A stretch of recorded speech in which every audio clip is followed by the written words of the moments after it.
Masters. ఈ ఆడియోలో మనం ఆనంద్ కరుణేష్ గారు రచించిన 1000 సీడ్స్ ఆఫ్ జాయ్ అనే గ్రంథం నుండి పరిపూర్ణ దివ్య స్త్రీ పురుష తత్వాల గురించి మనం తెలుసుకుందాం. ఈ విశాల సృష్టిలో ఆడ మగ అన్న లింగభేదం ఎక్కడా లేదు.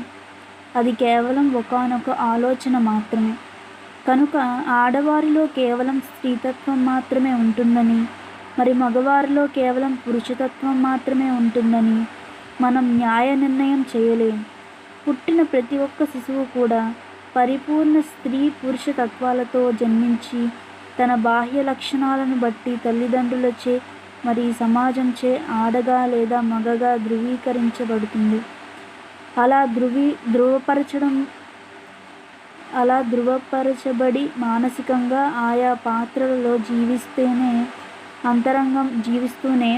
అంతరంగంలో ఎల్లప్పుడూ పరిపూర్ణ స్త్రీతత్వం మరియు పరిపూర్ణ పురుషతత్వాలతో మమేకమై మనుగడ సాగిస్తూ ఉంటుంది.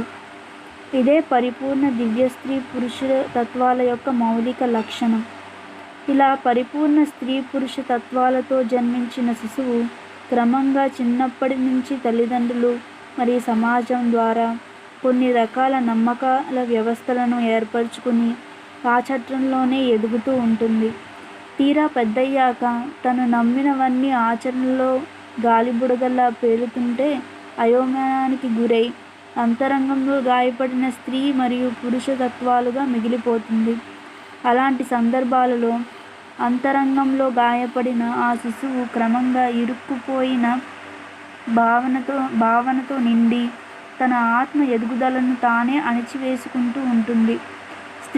స్త్రీ అయితే పోషణరహితంగా, ద్వేషపూరితంగా, ఆందోళనగా, నిరాశగా, దగాపడినట్లుగా, ఒత్తిడిగా, నసగా, అభద్రతగా, అసహ్యకరమైన నిందారోపణలతో నిండుతుంది.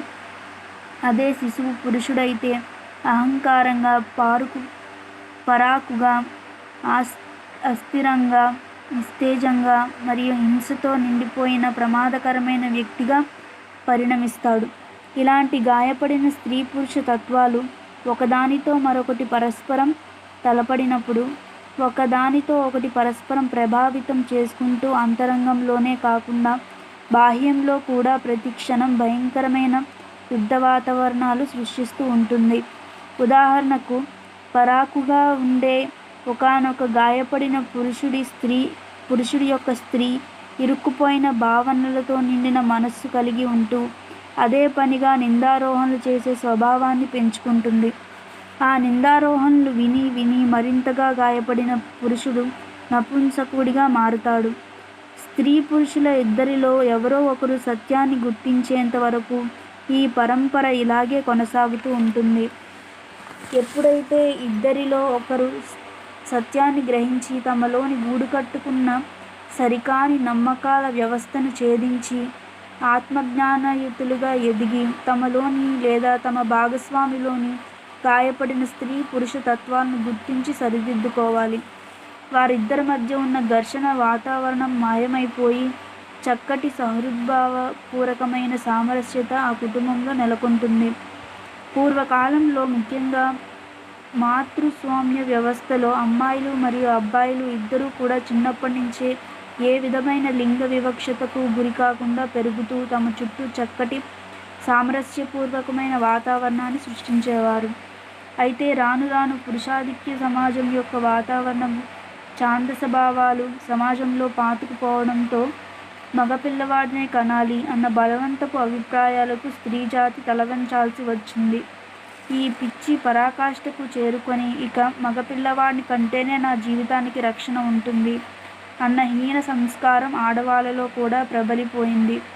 దాంతో స్త్రీలు అంతవరకు తమ అంతరంగాలలో ఒక్కటిగా ఉన్న తమలోని స్త్రీ పురుష తత్వాలను బలవంతంగా విడదీసుకుంటూ మగపిల్లవాడిని కనడానికి వెంపర్లాడడం మొదలైంది.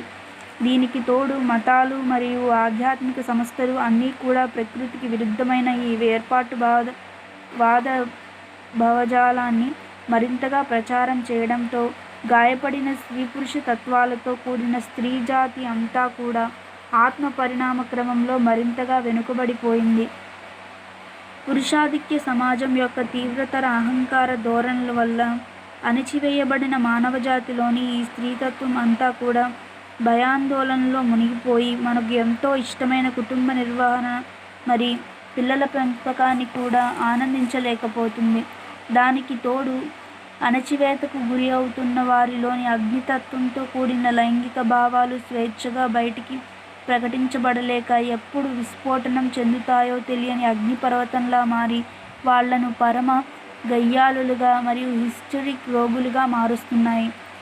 ఇలా తమలోని గాయపడిన స్త్రీ పురుష తత్వాలకు లొంగిపోయిన మానవజాతిలోని స్త్రీ పురుష తత్వాలు అన్నీ కూడా అంతరంగంలో ఒకదానితో ఒకటి ప్రతి క్షణం ఘర్షణ పడుతూ బాహ్యంగా సమానత్వం పేరిట స్త్రీవాద ఉద్యమాలను లేవదీస్తూ స్త్రీలు వేరు పురుషులు వేరు అన్న యుద్ధ వాతావరణాలు సమాజంలో సృష్టిస్తున్నాయి.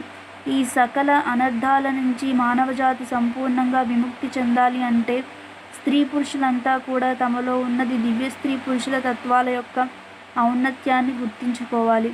స్త్రీ పురుష జన్మలు అన్నీ కూడా స్వీయ ఆత్మ యొక్క స్వయం ఎంపికలే అన్న సత్యాన్ని తెలుసుకోవాలి.